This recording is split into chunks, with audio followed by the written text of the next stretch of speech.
من برسم بده ها.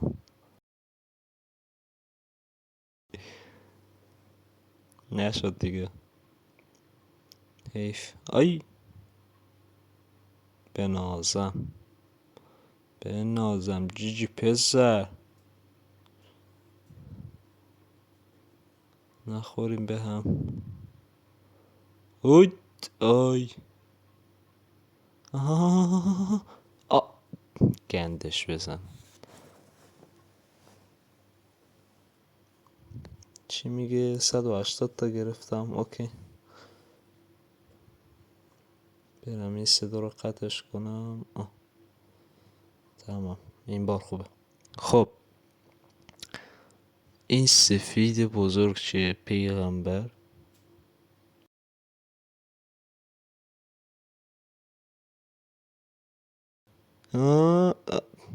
ریدم.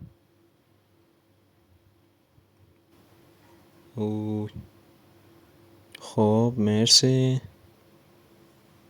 ما هم سفید شدیم. وای دوتا کوچولو با هم رقابت دارن.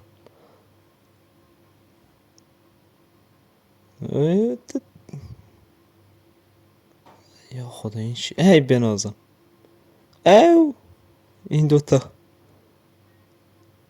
این سه تا. چهارمی هم منو کشت.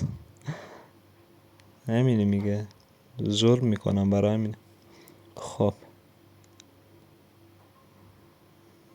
همین این سیاهه بود منو کشت. نه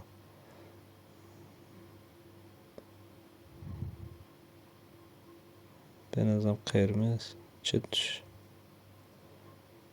از اول که یادمه من فقط کوچولو بودم، الانم فقط کوچولو هم. آی بنازم.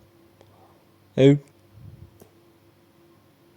بنازم جیجی پسر. برز برز برز. ای جون مادرت برز دیگه.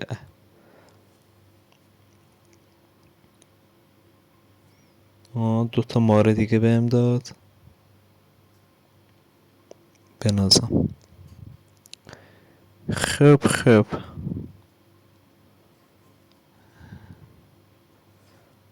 آها سه تا پیش هم باشن همینه دیگه. میخواد چی بشه مگه؟ سه تا پیش هم.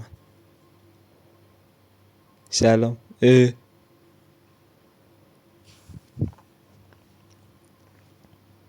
این آتیشه. این چیه؟